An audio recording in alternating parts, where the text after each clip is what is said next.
Oremos juntos.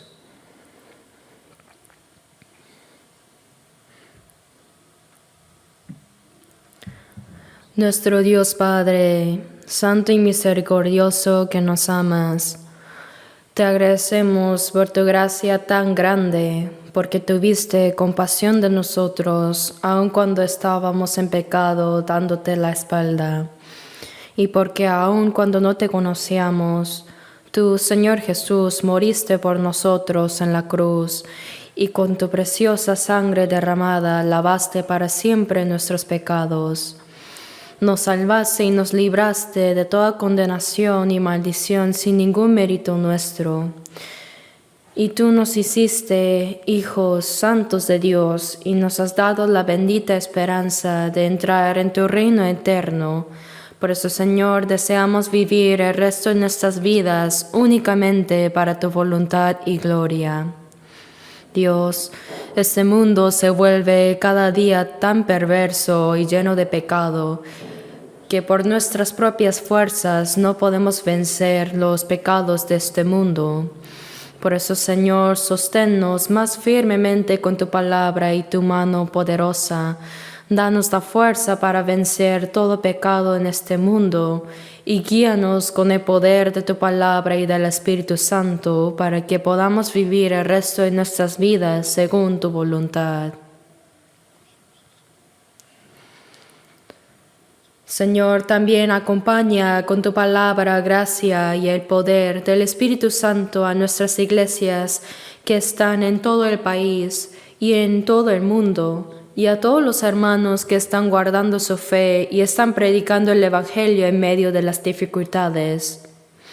Oramos fervientemente para que los guardes con tu abundante gracia y poder divino, para que puedan predicar el Evangelio con valentía y vivir para tu voluntad y gloria aún en las adversidades. Padre Dios, que nos consuelas y renuevas con tu palabra y nos muestras el camino a seguir en cada momento, ayúdanos también ahora a comprender tu palabra y tu santa voluntad que quieres revelarnos. Hemos orado en el nombre de nuestro Señor Jesucristo. Amén.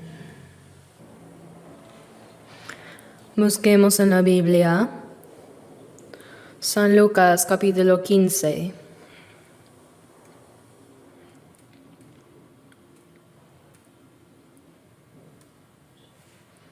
Lucas 15.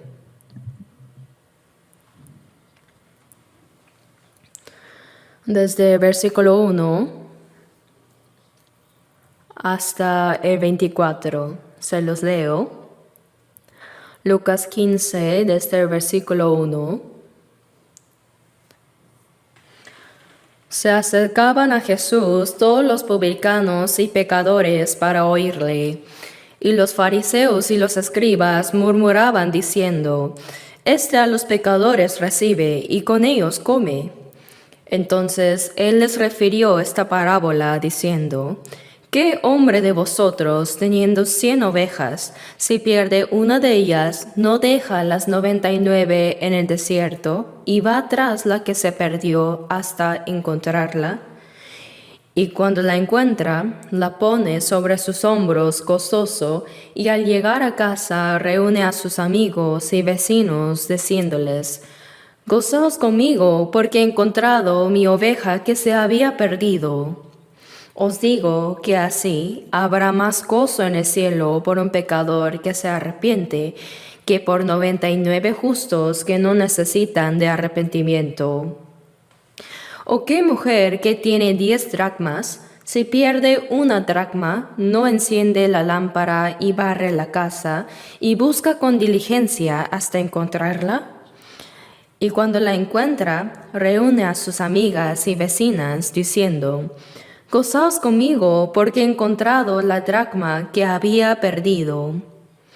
Así os digo que hay gozo delante de los ángeles de Dios por un pecador que se arrepiente.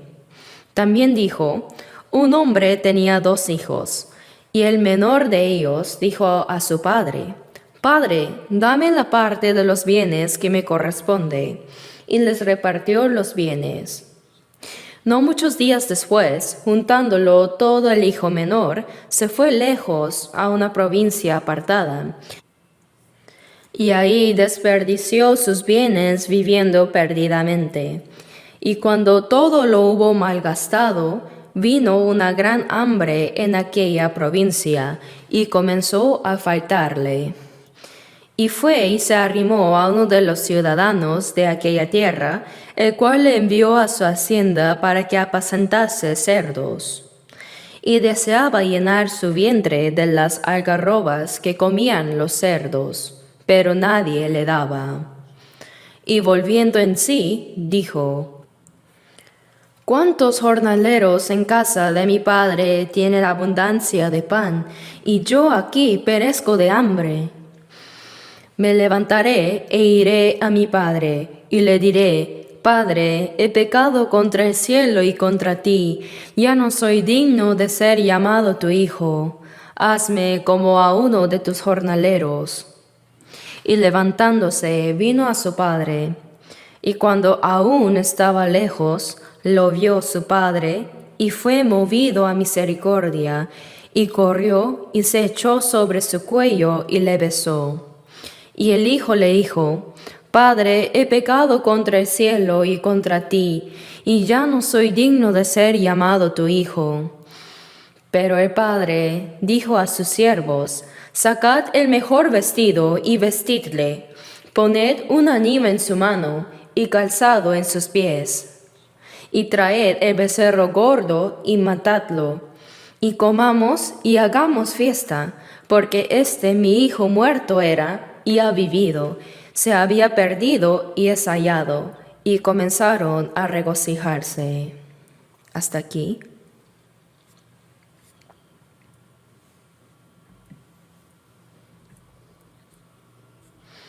Hoy, basándonos en esta palabra, quiero compartirles la palabra con el título La obra del Dios Trino en la salvación de los pecadores. Al leer esta parte de la Biblia, noté que se habla de la obra de salvación de los pecadores en 3 ocasiones diferentes, de formas diferentes, ¿verdad? Me pregunté por qué es así, y al examinarlo con detalle, comprendí que esto nos revela las 3 obras de Dios en la salvación del pecador. Estas son las obras del Padre, del Hijo y del Espíritu Santo, es decir, el Dios Trino. Uno de los aspectos fundamentales de nuestra fe es la doctrina de la Trinidad. Creemos en un solo Dios, que existe en 3 personas, el Padre, el Hijo y el Espíritu Santo. Pero no significa que haya 3 dioses, sino que hay un solo Dios que se manifiesta y actúa en 3 personas distintas. En toda la Biblia están clasificadas la obra que hace el Dios Padre, Jesús el Hijo y el Dios Espíritu Santo. Por eso, cuando estudiaba en el seminario teológico, los estudiantes hacían preguntas sobre la Trinidad. Y de hecho, una de las cosas que es completamente incomprensible con nuestro sentido común y el conocimiento del mundo es la Trinidad. ¿Cómo puede Dios parecer 3 personas, pero a la vez ser uno? Y parecer uno, pero también dividirse en 3 personas. Por eso, cuando lo preguntábamos, incluso el director del seminario, un doctor en la teología, no podía darnos una respuesta exacta. Así que nos dijo que le preguntáramos al Señor cuando vayamos ante Él. Eso es correcto, ¿verdad?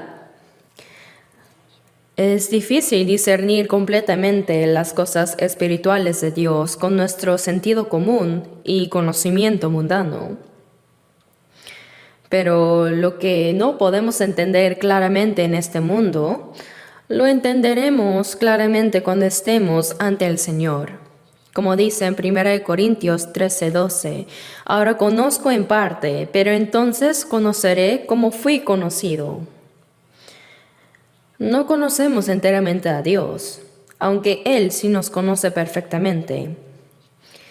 Pero cuando llegue ese día, nuestro conocimiento será perfecto como el de Dios. Conoceremos perfectamente a Dios y también entenderemos por completo cómo Él nos conoce. En Mateo 17, Jesús llevó a Pedro, Santiago y a Juan a un monte alto y en ese lugar se transfiguró. Mateo 17:2 dice que resplandeció su rostro como el sol y sus vestidos se hicieron blancos como la luz. De repente la apariencia de Jesús cambió y ahí aparecieron Moisés y Elías. Y aunque Jesús no se los presentó, inmediatamente Pedro los reconoció, ¿verdad? Él no dijo, saluden, él es Moisés, el primer profeta del Antiguo Testamento, y él es Elías, el profeta de Israel, que fue llevado al cielo en vida en un carro de fuego. No los presentó así, ¿cierto? Entonces, ¿cómo pudo Pedro reconocerlos al instante? Moisés vivió 1500 años antes de Jesús. Y luego Elías también vivió mucho tiempo antes. Yo pienso que Pedro en ese momento estaba tan asombrado y tan feliz y maravillado que dijo, Señor, bueno es para nosotros que estemos aquí. Si quieres, hagamos aquí 3 enramadas, una para ti, otra para Moisés y otra para Elías. Sin saber cómo construiría estas enramadas, él dijo, hagámoslas y quedémonos aquí, no hay que bajar.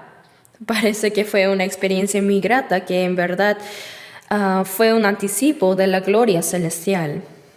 Si vemos al final de Mateo 16, Jesús había dicho a sus discípulos, de cierto os digo que hay algunos de los que están aquí que no gustarán la muerte hasta que hayan visto al Hijo de Hombre viniendo en su reino. Jesús murió, pero aún no ha regresado. Por eso algunos no gustarán la muerte hasta que vean al Hijo del Hombre viniendo en su reino. Esto se refiere a Pedro, Santiago y Juan, a estas 3 personas. Por eso, si vemos 2 de Pedro 1:16, dice, porque no os hemos dado a conocer el poder y la venida de nuestro Señor Jesucristo, siguiendo fábulas artificiosas, sino como habiendo visto con nuestros propios ojos su majestad. Ellos vieron al Señor venir en gloria, pero ¿cómo? Según Pedro 1:17-18 dice, desde la magnífica gloria una voz que decía, este es mi Hijo amado en el cual tengo complacencia, y nosotros oímos esta voz enviada del cielo cuando estábamos con él en el monte santo. Esto es lo que sucedió en el monte de la transfiguración, y les mostró brevemente cómo había de ser la gloria en la segunda venida del Señor. Dice sobre la apariencia transformada de Jesús que su rostro brillaba como el sol y sus vestidos eran más blancos que la nieve. Y luego aparecieron Moisés y Elías, que en la segunda venida del Señor representarán a 2 tipos de salvos. Primera de Tesalonicenses 4:16-17 dice, porque el Señor mismo con voz de mando, con voz de arcángel y con trompeta de Dios descenderá del cielo, y los muertos en Cristo resucitarán primero. Luego nosotros, los que vivimos, los que hayamos quedado, seremos arrebatados juntamente con ellos en las nubes para recibir al Señor en el aire, y así estaremos siempre con el Señor. Aquí se explica cómo el Señor vendrá en las nubes y que habrá 2 tipos de personas cuando Él venga.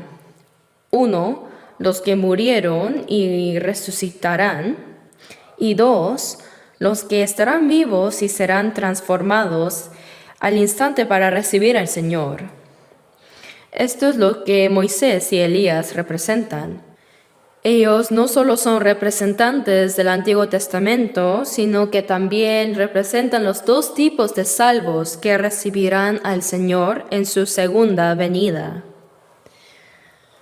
Moisés, después de 40 años en el desierto, vio la tierra prometida desde lejos.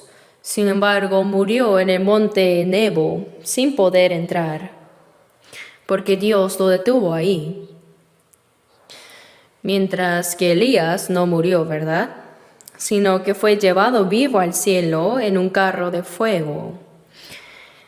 En la Biblia, Enoc y Elías son los únicos dos que fueron arrebatados sin morir.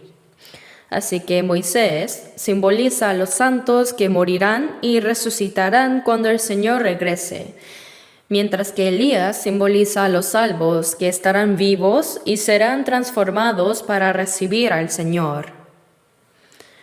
Y sobre cómo Pedro reconoció a Moisés y Elías, es porque cuando el Señor venga, nosotros también seremos transformados en cuerpos gloriosos como Él. En 1 de Juan 3 dice que podremos ver al Señor cuando regrese, porque también seremos transformados como Él, mientras que los que no sean transformados no podrán verlo. En 1 de Juan 3:2 dice: sabemos que cuando Él se manifieste, seremos semejantes a Él, porque le veremos tal como Él es. Nuestros cuerpos serán transformados como el del Señor. Como dice Filipenses 3:21, el cual transformará el cuerpo de la humillación nuestra para que sea semejante al cuerpo de la gloria suya. Cuando venga el Señor, nuestros cuerpos humildes serán transformados en cuerpos gloriosos como el suyo, más hermosos que los ángeles. Y no solo nuestros cuerpos serán transformados, sino que también nuestro conocimiento será perfecto como el de Dios, quien nos conoce. Por eso reconoceremos inmediatamente quién es Moisés, quién es Elías, Abraham y el gran apóstol Pablo del Nuevo Testamento, el diácono Esteban, quien murió apedreado durante la predicación. En ese momento realmente conoceremos todo a la perfección. Será muy interesante, ¿no? No necesitaríamos presentarnos porque nuestro conocimiento será perfecto como el de Dios. Entonces entenderemos completamente lo que no pudimos entender bien mientras vivíamos en la tierra. Por eso, uno de los aspectos que no podemos comprender por completo con nuestro conocimiento bíblico es la Trinidad.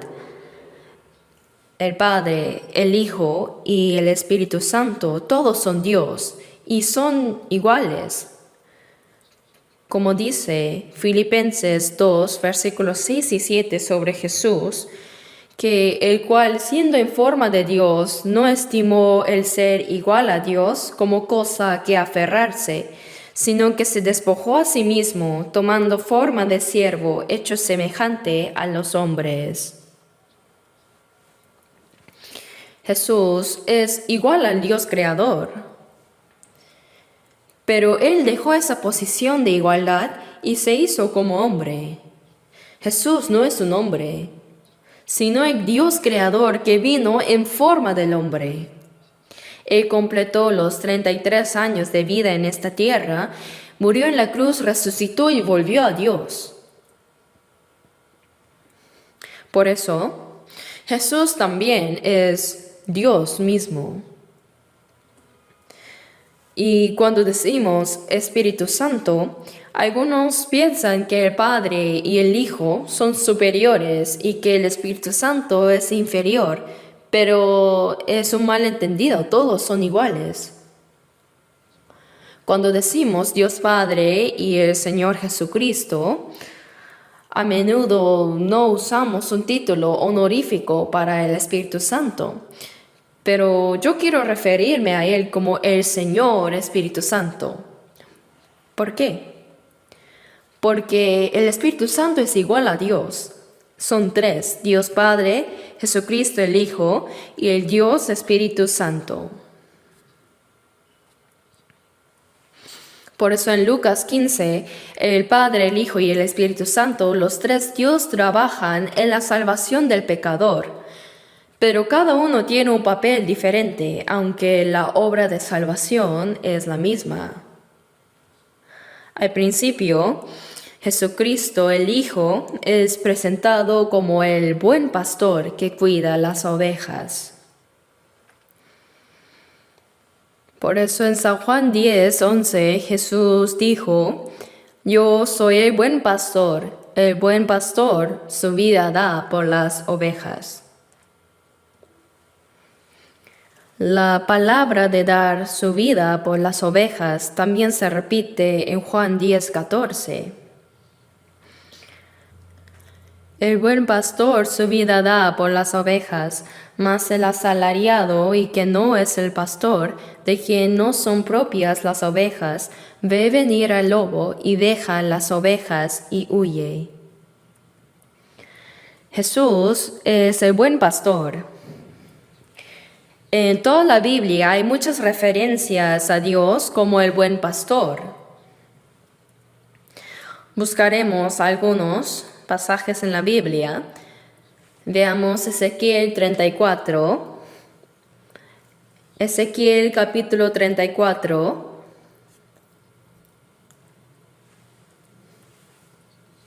Ezequiel 34, versículos 11 y 12. 11 y 12. 11 y 12 leamos.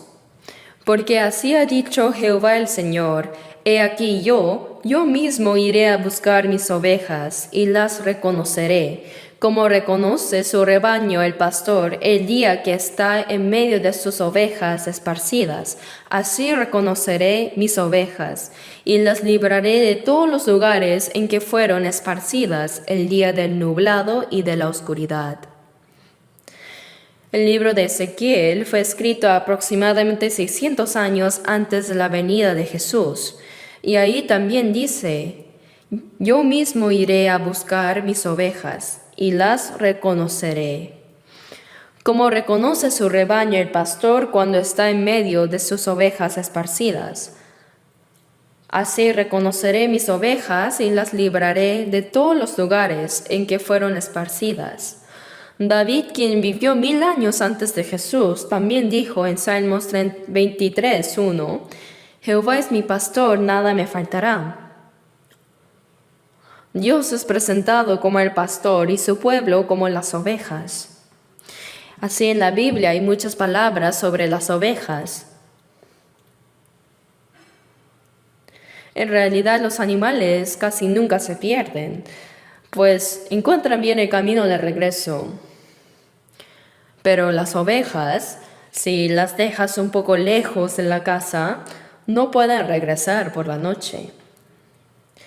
Son animales muy ingenuos, débiles y también necios. Por eso necesitan que el pastor las cuide. Una oveja que se separa del pastor se convierte en presa de los lobos. Cuando fui a Mongolia, vi muchas ovejas, cabras, vacas y caballos, pero entre ellos las ovejas eran especialmente vulnerables. Durante el día, los lobos se esconden en las montañas altas, entre las rocas. Pero cuando llega la noche, los lobos, descienden sigilosamente y atacan.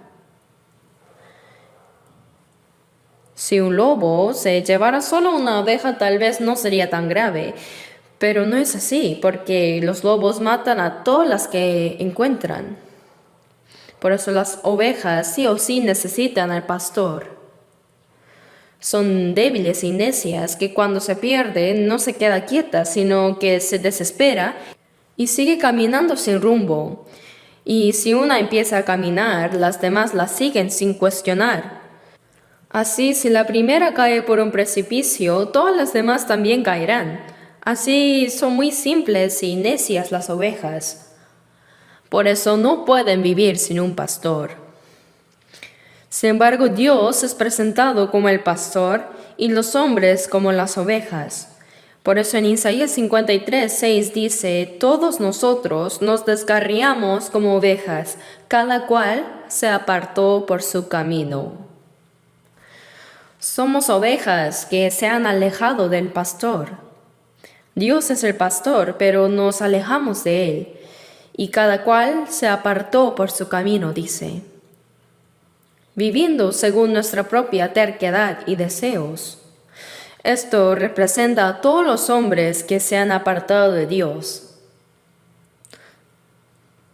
Así como las ovejas sin pastor se convierten en presa del lobo, las personas caen bajo el poder del diablo y son arrastrados hasta el infierno. Por eso Dios dice que busca a sus ovejas perdidas. En Ezequiel 34:15, y 16, Ezequiel 34:15 y 16, dice: yo apacentaré mis ovejas y yo les daré aprisco, dice Jehová el Señor. Yo buscaré la perdida y haré volver a redil la descarriada. Vendaré la perniquebrada y fortaleceré la débil.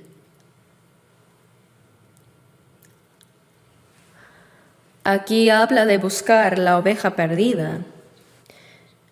Y también veamos un momento el versículo 31. Ezequiel 34, versículo 31, leamos juntos. Y vosotras, ovejas mías, ovejas de mi pasto, hombres sois, y yo vuestro Dios, dice Jehová el Señor.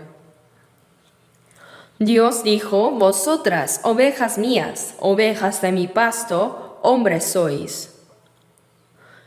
Identificando quiénes son estas ovejas, dijo que son las personas. Y yo, vuestro Padre, dice Jehová el Señor.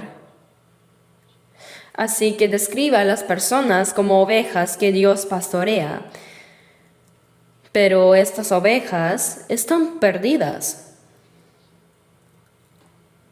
Por eso en Lucas 15 Jesús comienza diciendo: ¿qué hombre de vosotros, teniendo 100 ovejas, al anochecer, cuando mete las ovejas en el redil, el pastor las cuenta todas, por si falta una?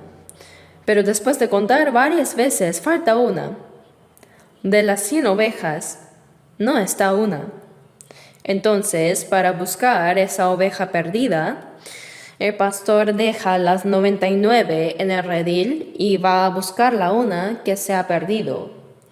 En Israel hay muchos valles y las montañas donde se apacientan las ovejas son a menudo muy escarpadas. Algunos de estos montes tienen pendientes de hasta 500 metros.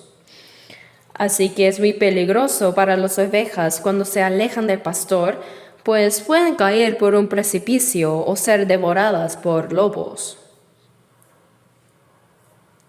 Pero el pastor no dice: bueno, tenía 100 ovejas, así que no importa si se pierde una.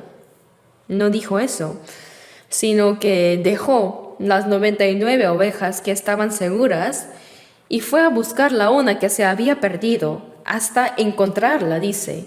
Siguió buscándola hasta encontrar a esa oveja.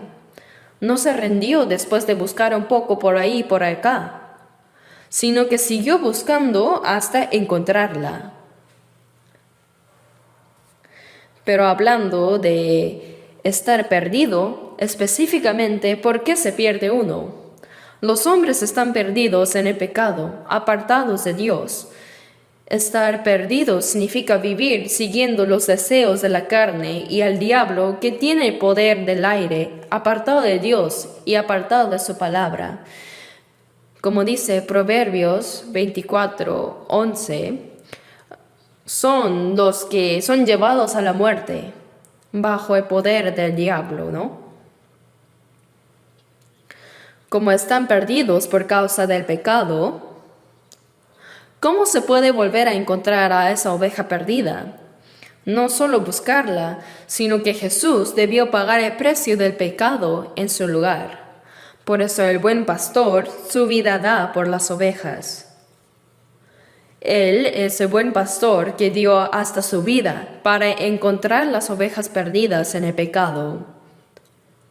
No es simplemente buscar y encontrar la oveja, sino que el buen pastor paga el precio del pecado en su lugar. Como dice en 1 de Juan 3:5, y sabéis que Él apareció para quitar nuestros pecados. Para encontrar al pecador perdido, alguien debió morir en nuestro lugar. Porque dice, la paga del pecado es muerte. Y sabéis que Él apareció para quitar nuestros pecados y no hay pecado en Él. El Señor sin pecado debió morir por los pecadores.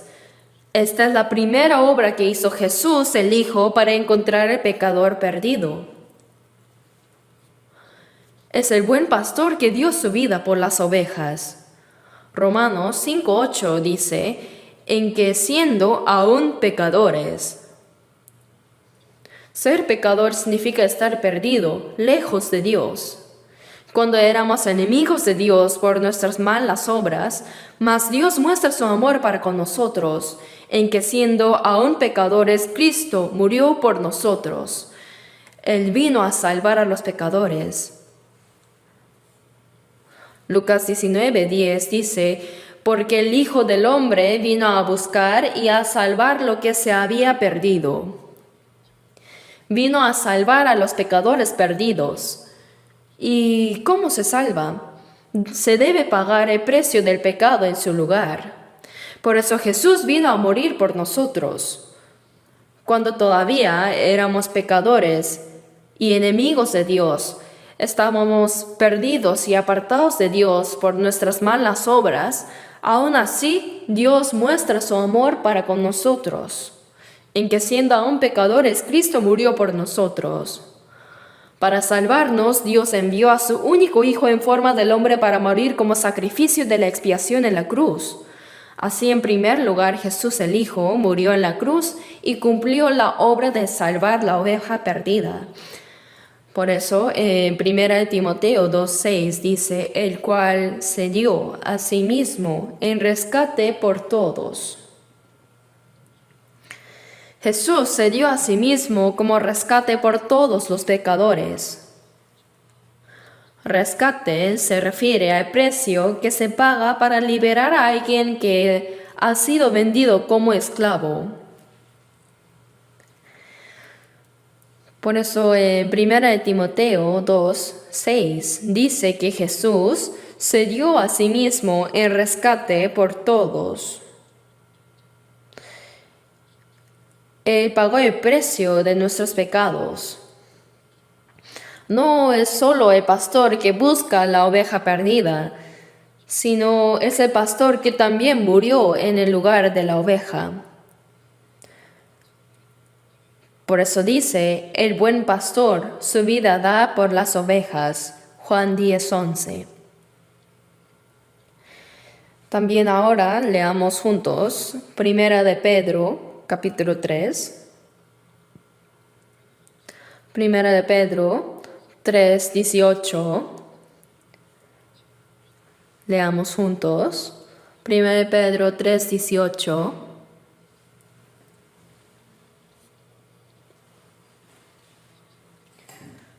Primera de Pedro 3, versículo 18.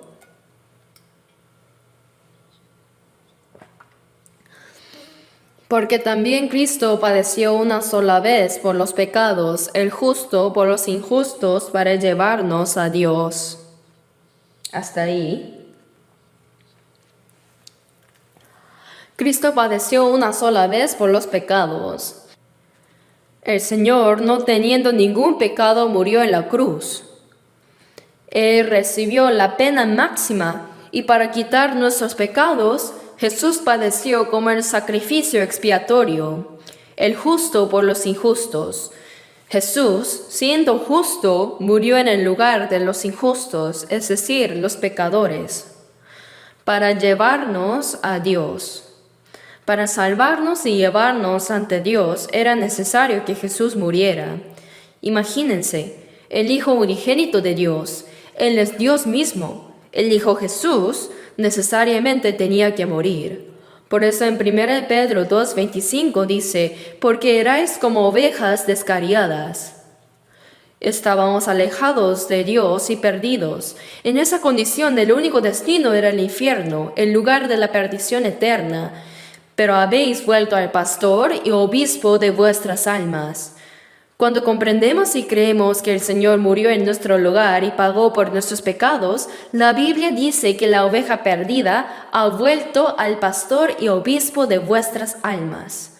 Ahora nosotros, los salvos, ya no somos ovejas perdidas, sino ovejas que han vuelto a los brazos del Señor. En Mateo 9:36, Jesús, al ver al pueblo de Israel, dijo lo siguiente: y al ver las multitudes, tuvo compasión de ellas, porque estaban desamparadas y dispersas como ovejas que no tienen pastor. Israel era el pueblo escogido por Dios, y aunque tenía maestros de la ley, también sacerdotes y escribas que enseñaban las escrituras y los líderes, ellos no eran pastores. Por eso cuando Jesús vio a la multitud desamparada y dispersa como ovejas que no tienen pastor, Él sintió gran compasión en su corazón. Por eso en Mateo 18:14 dice, así no es la voluntad de vuestro Padre que está en los cielos, que se pierda uno de estos pequeños. Que se pierda significa ir al infierno. El Señor no desea que se pierdan y perezcan. Los valora porque son almas creadas a la imagen de Dios. Por eso en Mateo 16:26, Jesús dice que la vida del hombre es más valiosa que todo el mundo. Porque ¿qué aprovechará el hombre si ganara todo el mundo y perdiere su alma? ¿O qué recompensa dará el hombre por su alma? La vida que no puede ser cambiada por ni siquiera todo el mundo no se refiere a la vida física de unos cuantos años, sino al alma. Dios valora tanto a las personas y para salvar sus almas pagó el precio más alto de sacrificar a su Hijo unigénito. El buen pastor Jesús que busca esa única oveja perdida. ¿Quién es esa oveja? ¿Acaso es ese mal vecino? ¿O el estafador del barrio? ¿Se refiere a ellos? No. Cada uno de nosotros somos una oveja perdida ante Dios. En 1 Timoteo 1:15 dice, palabra fiel y digna de ser recibida por todos, que Cristo Jesús vino al mundo a salvar a los pecadores. El apóstol Pablo, quien dijo estas palabras, también agregó, de los cuales yo soy el primero. Si el primero de los pecadores pudo ser salvado, ¿quién no podría serlo? Cristo Jesús vino al mundo para salvar a los pecadores. Palabra fiel significa que es verdadera y digna de confianza. La palabra de Dios es la más fiel y verdadera del mundo, y todos deben recibir esta palabra. Cristo Jesús vino al mundo para salvar a los pecadores. Cada uno de nosotros es pecador, y Jesús vino a salvarnos y murió en nuestro lugar pagando por nuestros pecados.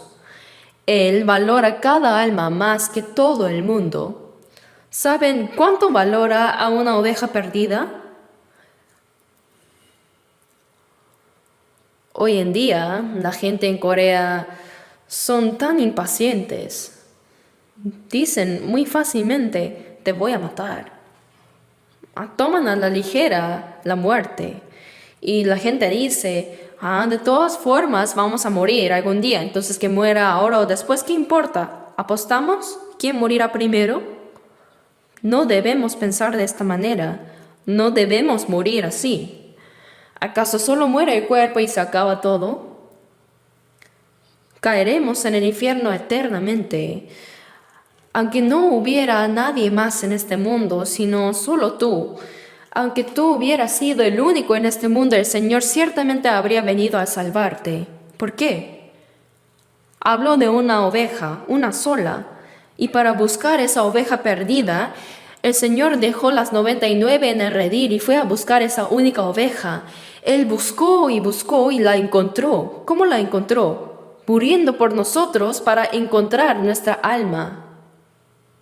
Cuando reconocemos y creemos en la gracia de Dios y verdaderamente encontramos al Señor que nos buscó. El pastor, después de atravesar los valles peligrosos, al oír el balido de una oveja, va y la encuentra, quizá atrapada en unos arbustos a punto de morir. ¿Y qué dice? La pone sobre sus hombros, gozoso, y regresa a casa. Al salvarlo, no le dijo: ¿ves? ¿Para qué te escapas, tonto? Sígueme. Y marchando así, no le golpeó, no la reprendió, no la regañó por sus errores. No le mandó que lo siguiera, sino que por el amor que sentía por esa oveja, no le importó su mal olor ni su suciedad, sino que aquí se la puso así sobre sus hombros. La cargó sobre su cuello, la levantó y la llevó sobre sus hombros gozoso. Del mismo modo, Dios nos ama tanto que no solo nos busca y nos salva, sino que nos levanta así y nos pone sobre sus hombros gozoso.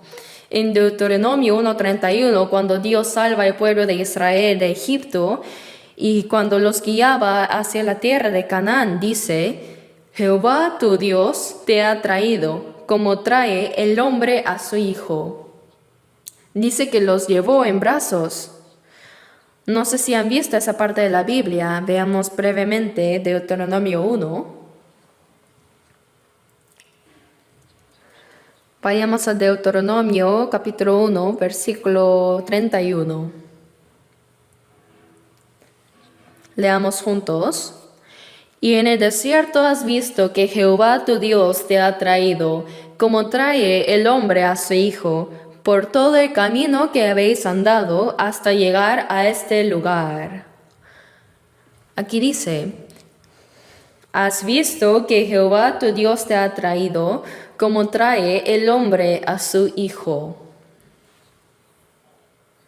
Dios nos lleva en sus brazos de amor. Como trae el hombre a su hijo en sus brazos, él encuentra al pecador perdido y lo carga sobre sus hombros y lo lleva a casa. Cuando imaginamos esta escena podemos entender realmente cuánto nos ama Dios. Y en Lucas 15:6 dice: reúne a sus amigos y vecinos diciéndoles: gozaos conmigo porque he encontrado mi oveja que se había perdido. He encontrado mi oveja que se había perdido. No se alegra solo, sino que reúne a todos sus amigos y vecinos. Gozaos conmigo, porque he encontrado mi oveja que se había perdido. Hace una fiesta.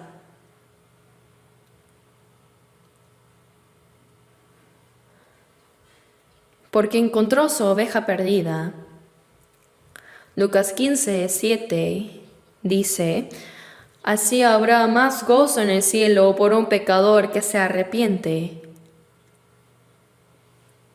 que por 99 justos que no necesitan de arrepentimiento. Algunos dicen que esos 99 serían los fariseos y escribas, pero no es así. Ellos son personas que ya se han arrepentido. No son las ovejas perdidas.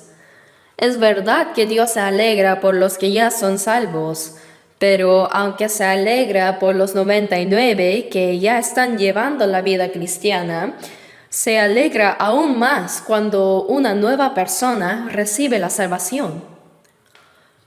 Imaginemos una familia con varios hijos. Un hijo se perdió.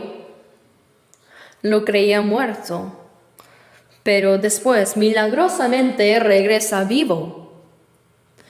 Entonces, ¿cuánta alegría habría? Los padres estarían contentos porque sus hijos presentes estaban seguros en la casa, pero estarían aún más felices al ver a ese hijo perdido que creían que estaba muerto volver a casa. Toda la casa, incluso todo el vecindario, se regocija. Y hay un himno que dice: suenan las campanas de alegría hoy por el pecador que regresó. Gloria, gloria sea nuestro Dios, hay gran fiesta en el cielo hoy. Así, cuando un pecador se arrepiente y regresa, los ángeles se regocijan en el cielo. Los ángeles son mensajeros de Dios y se alegran juntos por nosotros. En Hebreos 1:14 dice: ¿no son todos espíritus ministradores? Los ángeles no pueden ser hijos de Dios, ni pueden ser la novia de Cristo. Si un ángel cae, Jesús no muere por los ángeles. Los ángeles son diferentes a los hombres porque Dios los creó como espíritus servidores. Aunque sirven a Dios, también fueron enviados para servir a los salvos renacidos, los hijos de Dios destinados al cielo. Por eso en Mateo 18, versículo 10 dice: mirad que no menospreciéis a uno de estos pequeños, porque os digo que sus ángeles en los cielos ven siempre el rostro de mi Padre que está en los cielos.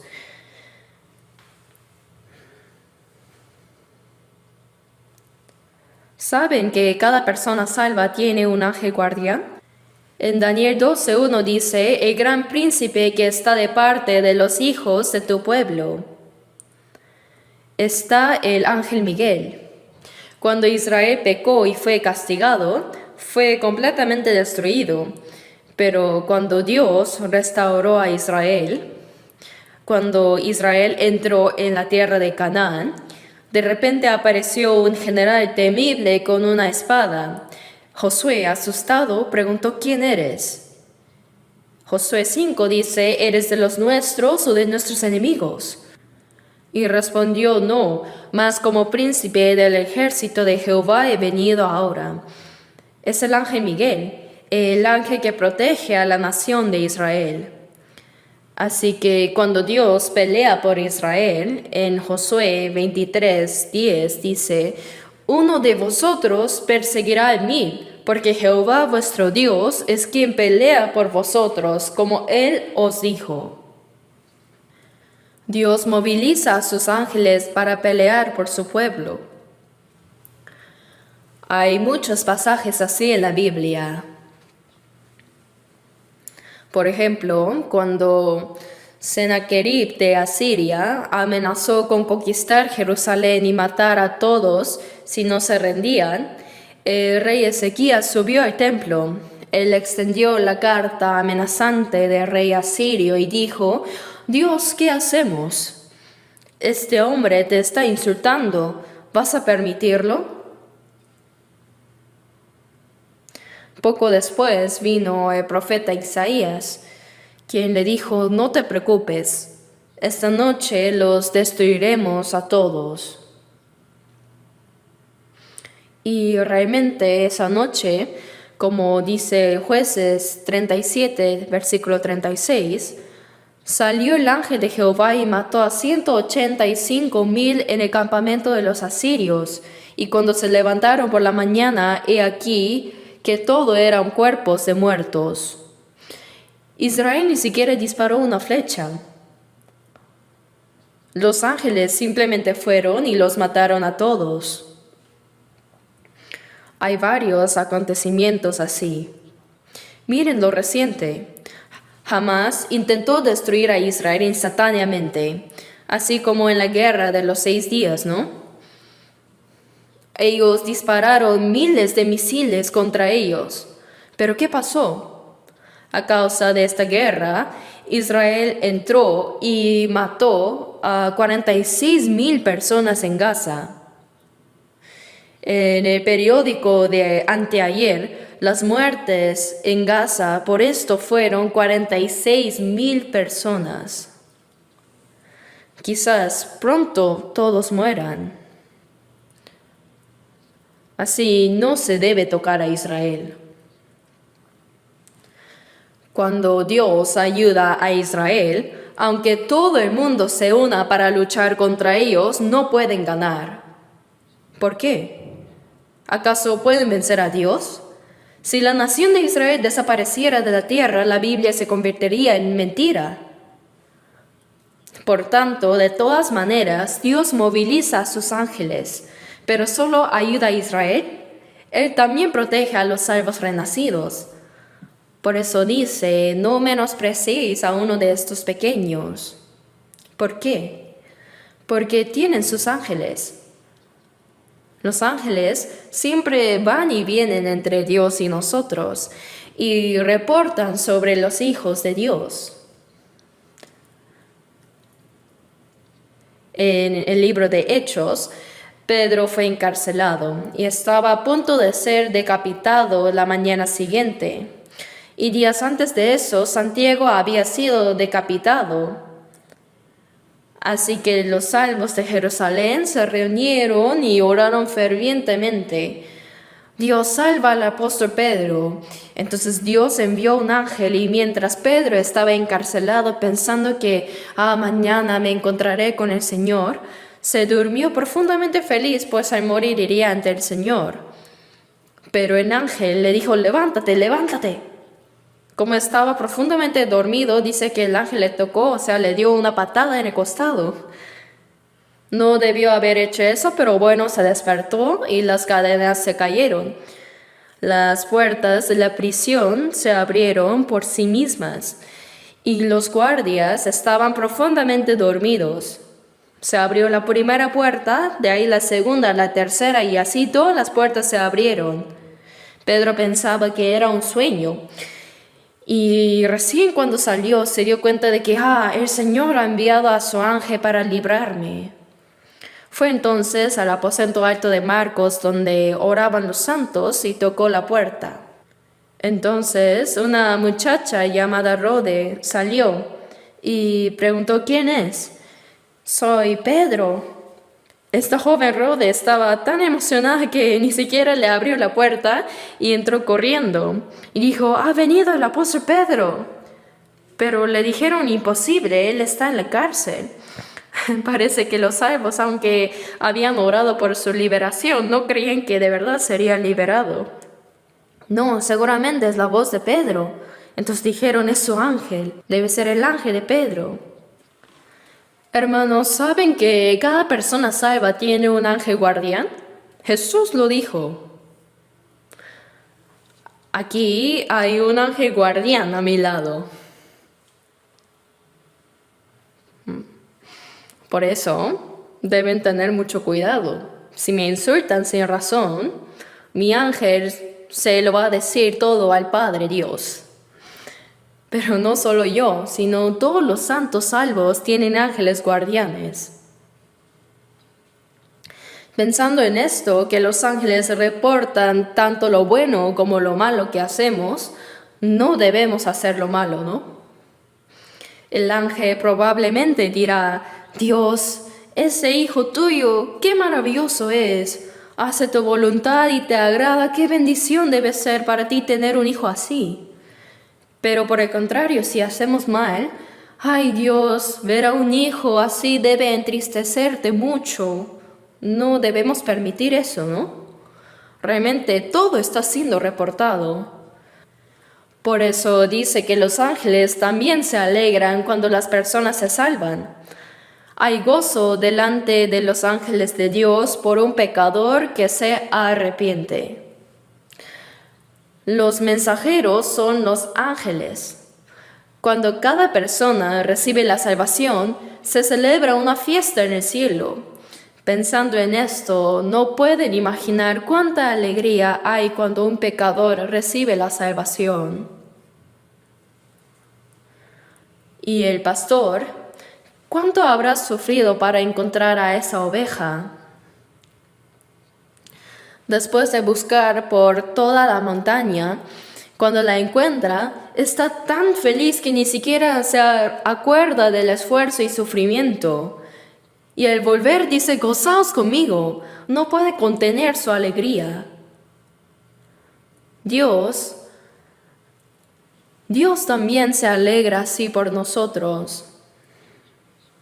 Ahora veamos por un momento Lucas 15 otra vez.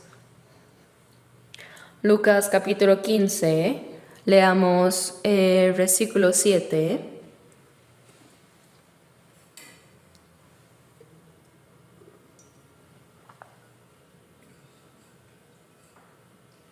Lucas 15, versículo 7. 7. Os digo que así habrá más gozo en el cielo por un pecador que se arrepiente que por 99 justos que no necesitan de arrepentimiento.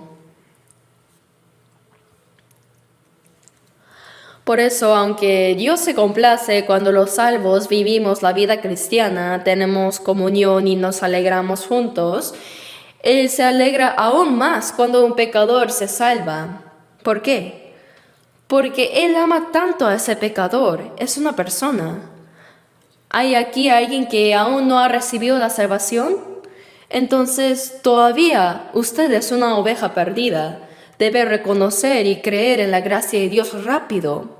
En Colosenses 1:6 dice, el Evangelio que ha llegado hasta vosotros, desde el día que oísteis y conocisteis la gracia de Dios en verdad. El día que escuchas y realmente llegas a conocer la gracia de Dios, la palabra, ese es el día en que te encuentras con el Señor. Yo también me alegro, pero nuestro Señor Dios se alegra aún más. Veamos ahora el versículo 8. ¿O qué mujer que tiene 10 dracmas, si pierde una dracma, no enciende la lámpara y barre la casa y busca con diligencia hasta encontrarla? Y cuando la encuentra, reúne a sus amigas y vecinas, diciendo, gozaos conmigo, porque he encontrado la dracma que había perdido. Así os digo que hay gozo delante de los ángeles de Dios por un pecador que se arrepiente. En este pasaje sale una mujer que tenía 10 dracmas. La dracma es igual al denario y un denario es el salario de un día para un trabajador. Cuando un hombre en la antigüedad encontraba a una mujer para casarse, dice que en el compromiso, cuando deciden casarse, le da 10 dracmas atadas en un cordón como dote. Entonces, la mujer lo valora muchísimo y la mujer lo ata como adorno en su cabeza. Así, lo considera muy precioso. Pero aquí esta mujer, que tenía 10 dracmas, perdió una. De los 10, perdió una dracma. Si es así, más que el valor monetario, como el futuro esposo lo había dado como un símbolo de matrimonio, perder una dracma podría incluso llevar a romper el compromiso por falta de cuidado. Era un asunto muy serio, en verdad. Por eso, esta mujer, ¿qué dice? Enciende la lámpara y barre la casa. ¿Por qué enciende la lámpara? En esa época no había ventanas de vidrio en las casas como ahora. Las ventanas no eran luminosas como ahora, sino que sin vidrio solo tenían pequeños agujeros para que circulara el aire. Solo era para la ventilación nada más.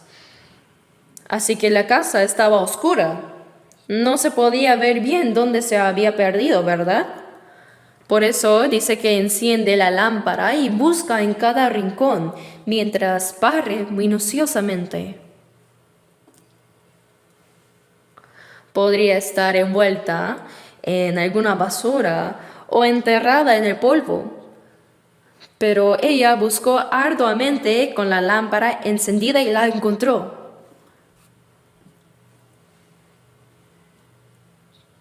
Y al encontrarla, ¿qué dice? Reúne a sus amigas y vecinas. Esto en realidad significa abrir una fiesta. Es una fiesta, entonces hay que atenderlas.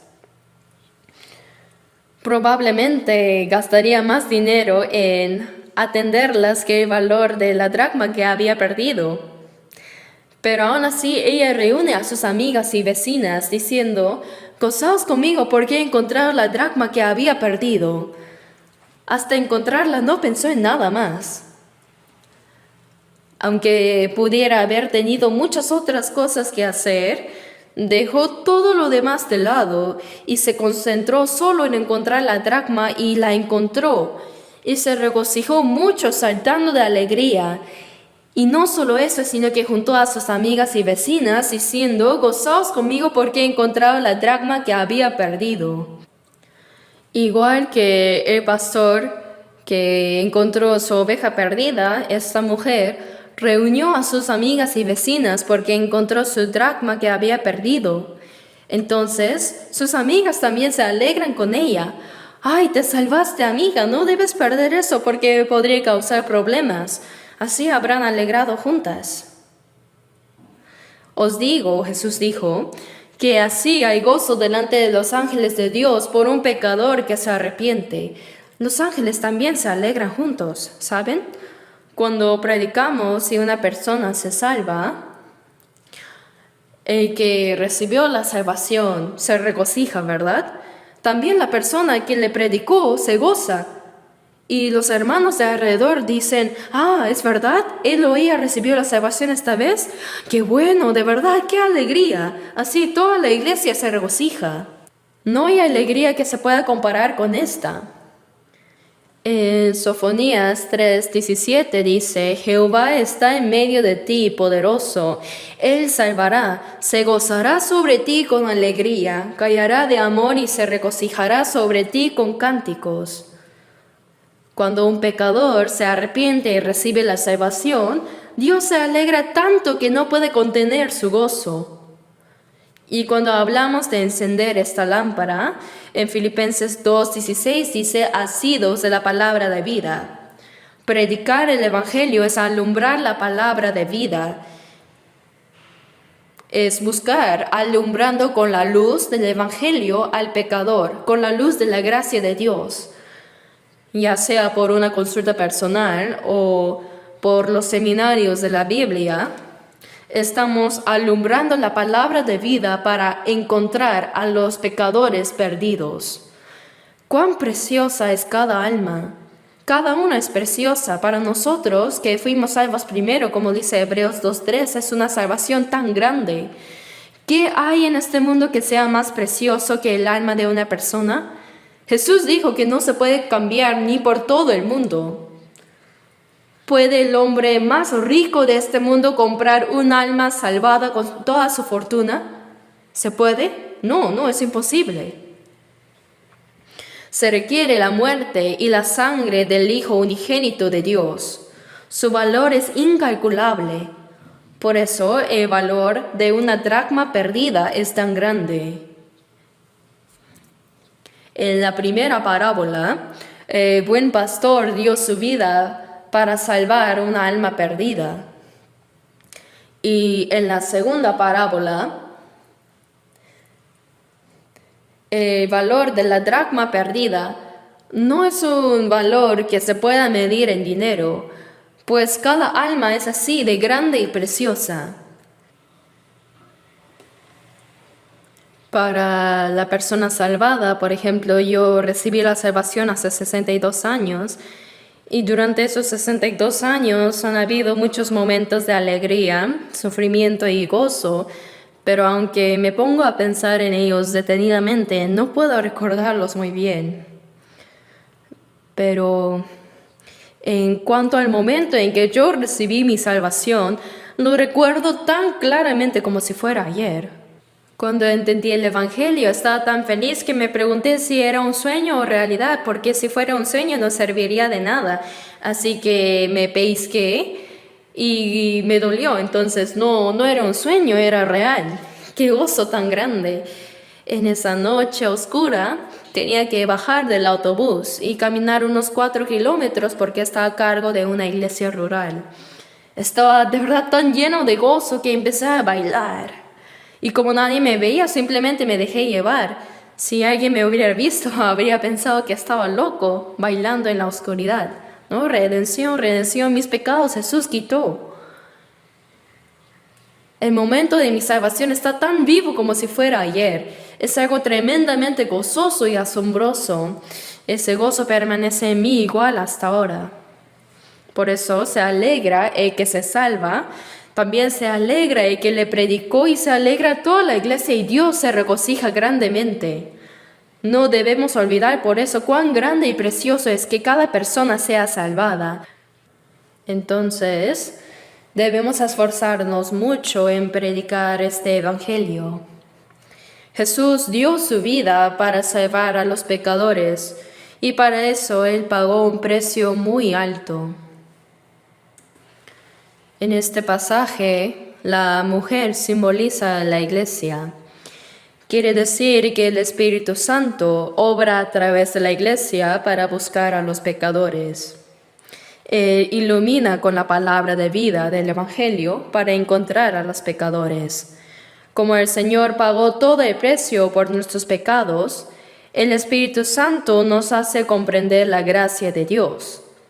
En Apocalipsis 2:7 dice, el que tiene oído, oiga lo que el Espíritu dice a las iglesias. ¿Cómo obra el Espíritu Santo? Él obra a través de los santos salvos, a través de la iglesia. El Espíritu Santo nos enseña a través de la palabra y también habla a los no salvos por medio de la iglesia.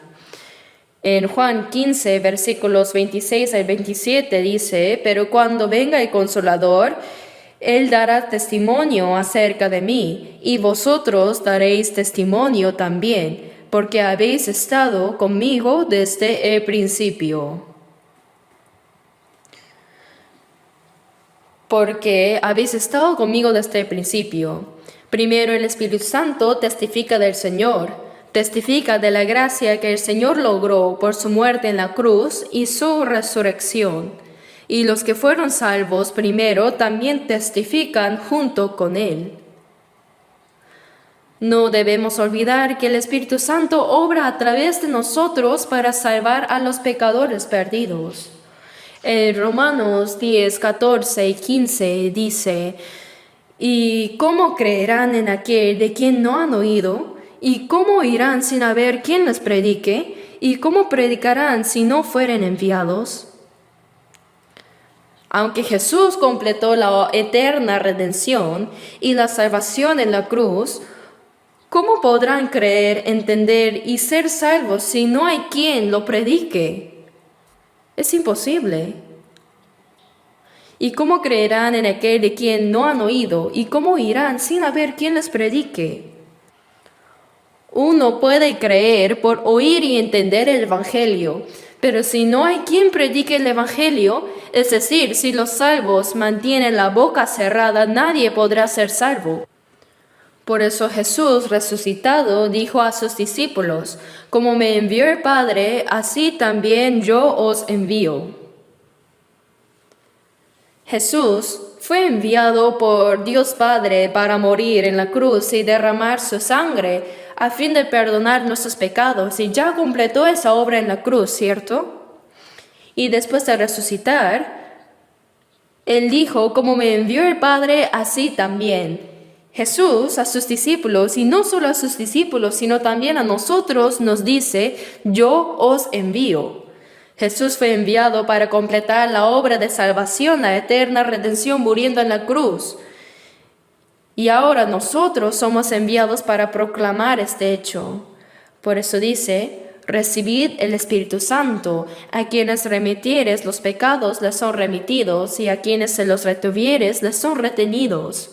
Ahora el Espíritu Santo predica el Evangelio a través de los salvos renacidos. La obra de buscar a los pecadores perdidos es la obra del Espíritu Santo, y Él trabaja a través de los salvos. Aquí la mujer se refiere a la iglesia. La palabra iglesia, eclesia, es un sustantivo femenino, es mujer.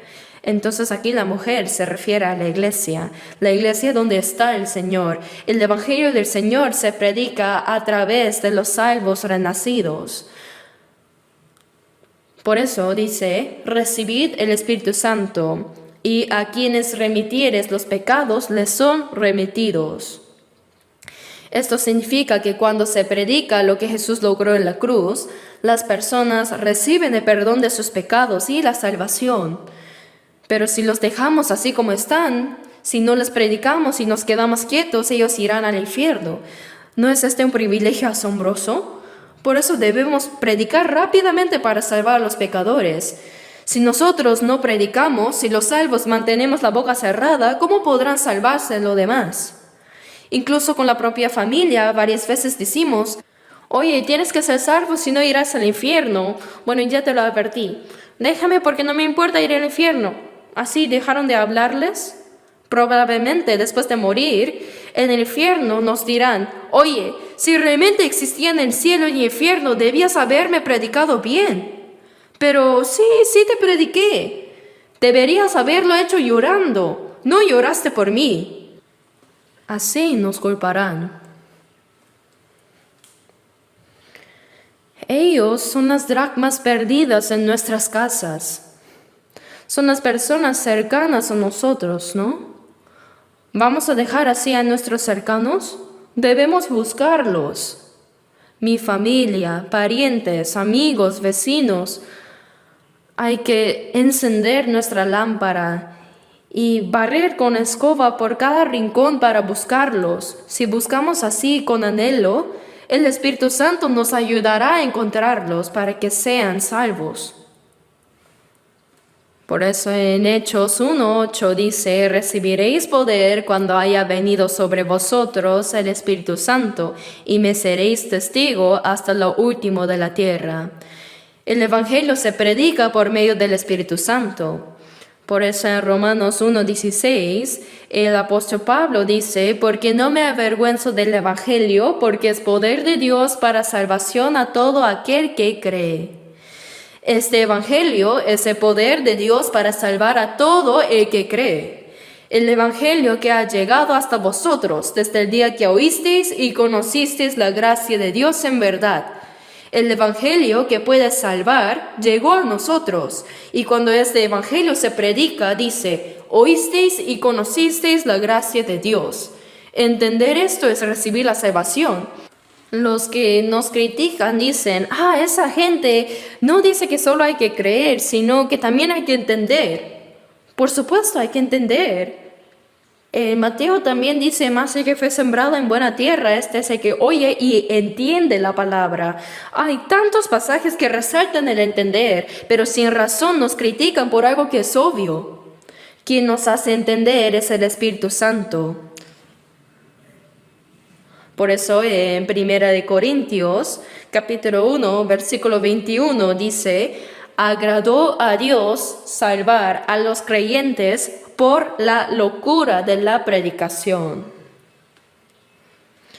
Aunque nuestra manera de predicar parece una locura, a Dios le agrada salvar a los creyentes de esa manera.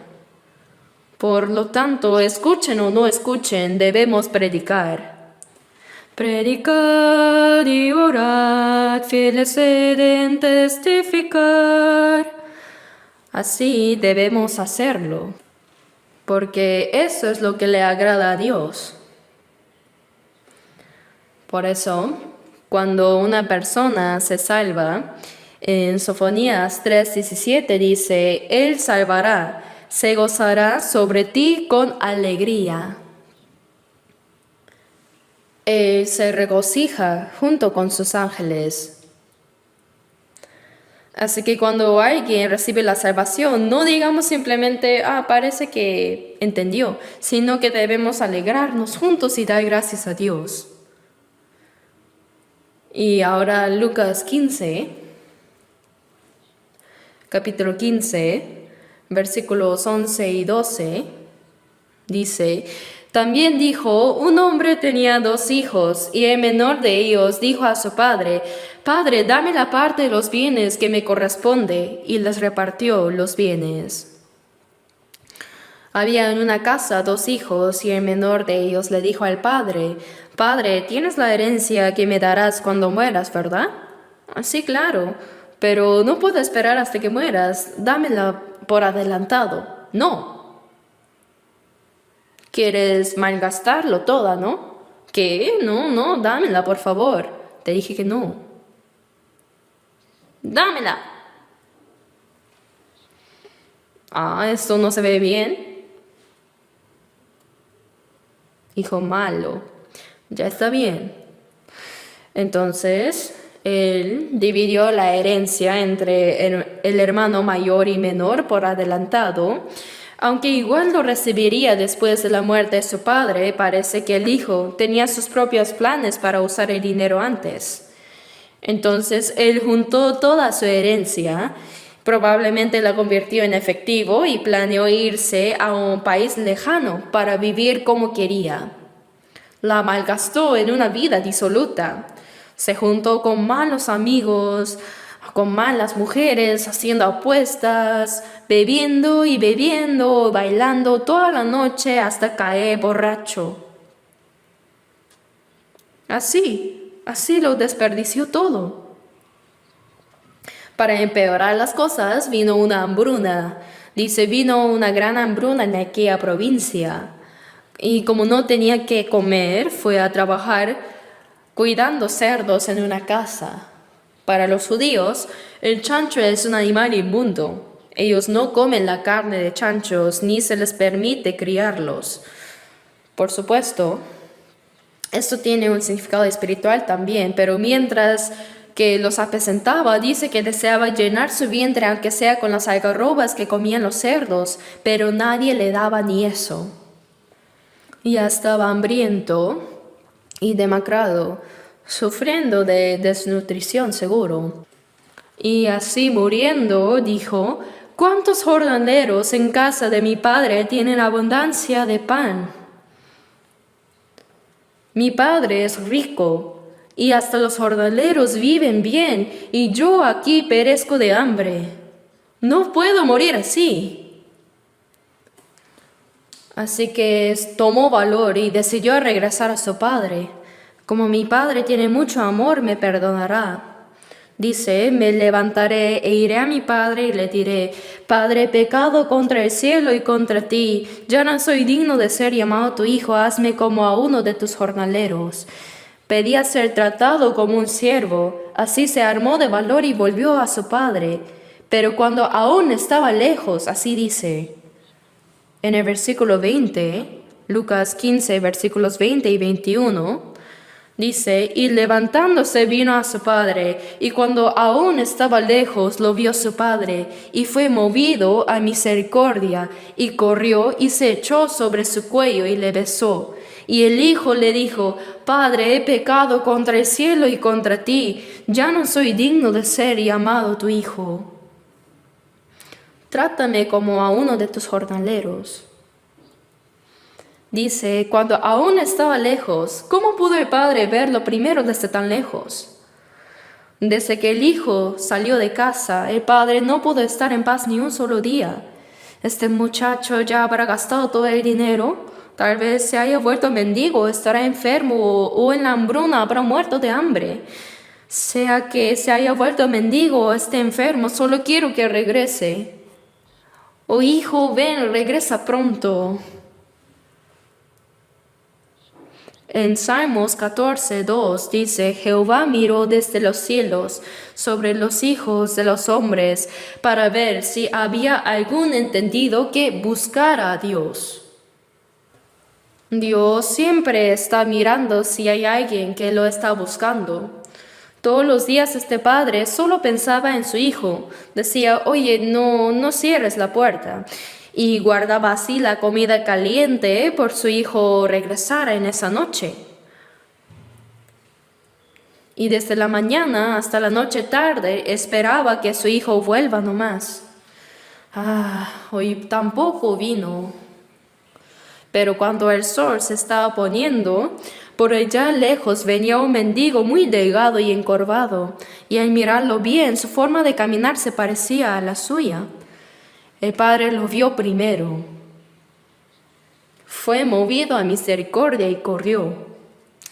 Que un anciano corra así no es apropiado según las antiguas costumbres. Pero sin importar eso, movido únicamente por la compasión hacia su hijo, él corrió y se echó sobre su cuello y le besó. Hijo, por fin has venido. El hijo, demasiado arrepentido, no podía hablar. Padre, realmente lo siento mucho. He pecado contra el cielo y contra ti, y ya no soy digno de ser llamado tu hijo.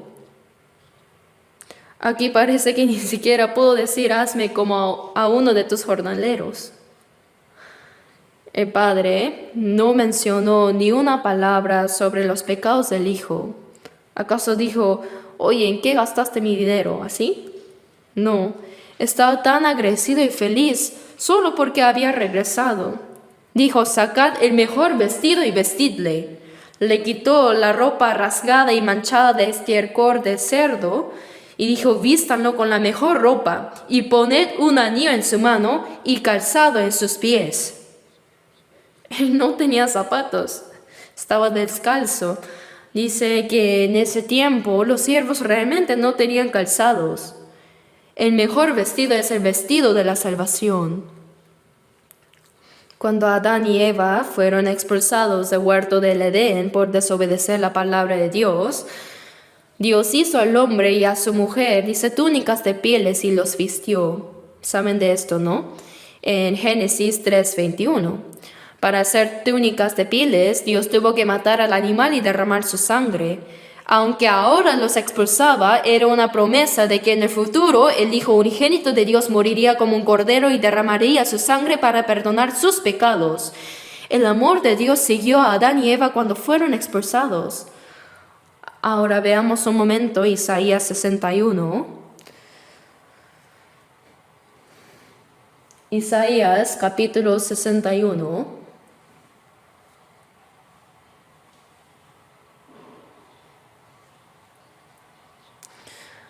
Versículo 10. Leamos juntos.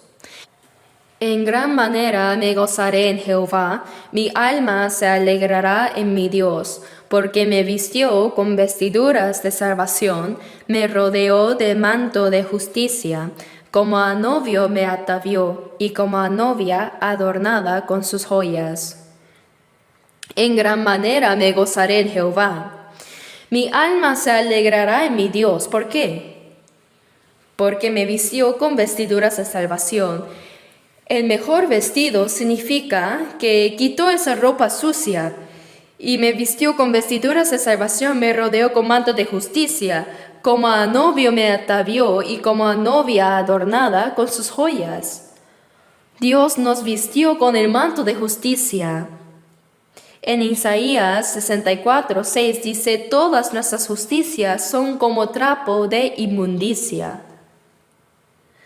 Por más buenas obras que hagamos, todas son como ropa sucia. Con eso no podemos presentarnos ante Dios, pero Él nos vistió con el vestido de salvación, con el manto de justicia que Jesús logró con su muerte y resurrección.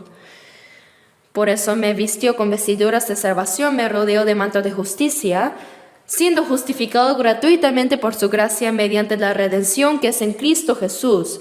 Al recibir el perdón de pecados, al mismo tiempo nos declara justos, nos viste con el manto de justicia.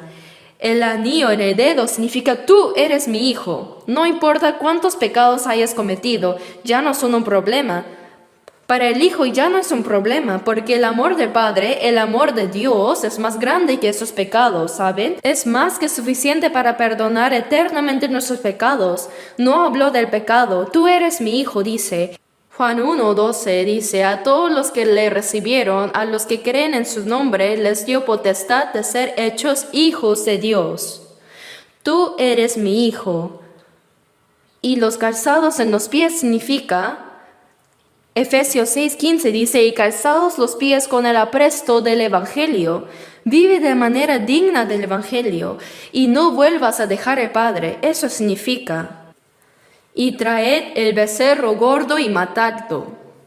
Cuando viene un invitado muy importante, dicen que guardaban el becerro gordo para matarlo. Y a los siervos les dijo, sacad el mejor vestido y vestidle. Y poned un anillo en su mano y calzado en sus pies. Y traed el becerro gordo y matadlo, y comamos y hagamos fiesta. Porque mi hijo muerto era y ha revivido, se había perdido y es hallado. Y comenzaron a regocijarse. Para que el hijo pródigo y su padre pudieran regocijarse juntos, un becerro tuvo que morir en su lugar. Sabían que de la misma manera, para que los pecadores como nosotros podamos regresar al Padre Celestial y alegrarnos con Él, Jesús, que no tenía pecado, murió como un cordero en la cruz. No hay mayor gracia ni amor que este. Dice que corrió y se echó sobre su cuello y le besó. Dios extiende sus brazos hacia los pecadores y los llama continuamente de día y de noche. Incluso ahora Él está extendiendo sus brazos. Isaías 44:22 dice, yo deshice como una nube tus rebeliones y como niebla tus pecados. Vuélvete a mí, porque yo te redimí. Dios sigue extendiendo sus brazos y llamando a los pecadores para que vuelvan a Él. ¿Hay alguien aquí que aún no ha regresado? Deben hacerlo pronto. Si alguien rechaza este amor de Dios, no habrá esperanza después. El amor de Dios es inmenso. Por eso en 2 de Pedro 3:9 dice, el Señor es paciente para con nosotros, no queriendo que ninguno perezca, sino que todos procedan al arrepentimiento. Jesucristo murió en la cruz para redimir nuestros pecados y para perdonarnos. Y el Espíritu Santo vino para buscar a los pecadores a través de la iglesia. Y Dios Padre nos espera con paciencia. Él entregó a su Hijo unigénito como sacrificio por nuestros pecados y envió el Espíritu Santo para dar testimonio de esta verdad y obra por medio de la iglesia ahora. Y mientras tanto el Padre sigue esperando porque no quiere que nadie perezca, sino que todos se arrepientan. Dice que corrió y se echó sobre su cuello y le besó. Los brazos de amor del Padre es absoluto. Nos abraza sin condiciones, sin cuestionar nuestros pecados. Aunque el Hijo confesó su pecado, el Padre ya lo había perdonado y no habló más de ello. Ahora Dios nos ha recibido a nosotros. Qué gran gracia nos ha dado. Dice, mi Hijo muerto era y ha revivido. Estar lejos del Padre es estar muerto y volver a Él es revivir. Se había perdido y es hallado y comenzaron a regocijarse. Nosotros también, cuando estábamos lejos de Dios, estábamos muertos en nuestros delitos y pecados. Efesios 2:1 dice, y Él os dio vida a vosotros cuando estabais muertos en vuestros delitos y pecados. Y Romanos 6:11 dice, así también vosotros consideraos muertos al pecado, pero vivos para Dios en Cristo Jesús, Señor nuestro. ¿No somos nosotros también los que estábamos muertos, pero que han vuelto a la vida? El Padre dijo, este es mi Hijo muerto, pero ha revivido, se había perdido y es hallado, y comenzaron a regocijarse. Dios así se regocija enormemente por cada persona que se salva. Un alma es tan valiosa a los ojos de Dios que celebra por cada una de ellas. Nosotros al compartir el Evangelio llevamos a muchas almas a la salvación y al hacer esto alegramos al Padre Celestial. Y también nosotros debemos alegrarnos junto con Él. Cuando escuchamos que alguien ha recibido la salvación, ya sea en Estados Unidos, África, Corea o cualquier otro lugar, Debemos dar gracias y alegrarnos delante de Dios por la salvación de esa alma. El hecho de que el Señor aún no haya vuelto muestra que este es el último momento de gracia en el cual Dios no quiere que nadie perezca, sino que todos lleguen al arrepentimiento. Por eso no debemos posponer ni descuidar la predicación de este Evangelio y buscar a los pecadores perdidos. Debemos hacer todo lo posible para cumplir con esta misión, porque es lo que alegra a nuestro Padre y también es nuestro propósito de vida en esta tierra. Salmo 118, 17 dice: no moriré, sino que viviré y contaré las obras de Jehová. Según esta palabra, el propósito de nuestra vida es proclamar el Evangelio del Señor. Ahora dediquemos el resto de nuestras vidas a esta obra con todas nuestras fuerzas. La próxima semana realizaré el seminario de la Biblia en la iglesia de Gwangju. Siempre les agradezco mucho por sus oraciones. Muchas gracias y oremos juntos.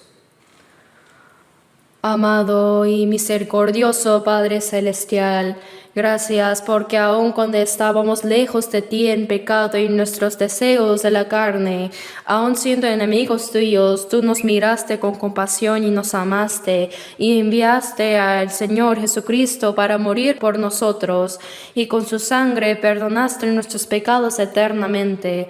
Gracias porque a través de la Iglesia y del Espíritu Santo este Evangelio sigue siendo proclamado y porque tu paciencia y gracia nos han permitido volver a los brazos de tu amor. Señor, te agradecemos infinitamente porque fuimos salvos por la sangre preciosa de Cristo. Ahora pedimos que nos des la fuerza y la sabiduría para usar el tiempo que nos queda en esta vida para buscar y salvar a más almas, que más personas sean salvas y que esto traiga gran gozo y gloria a ti, Padre. Todo esto hemos orado en el nombre de nuestro Señor Jesucristo. Amén.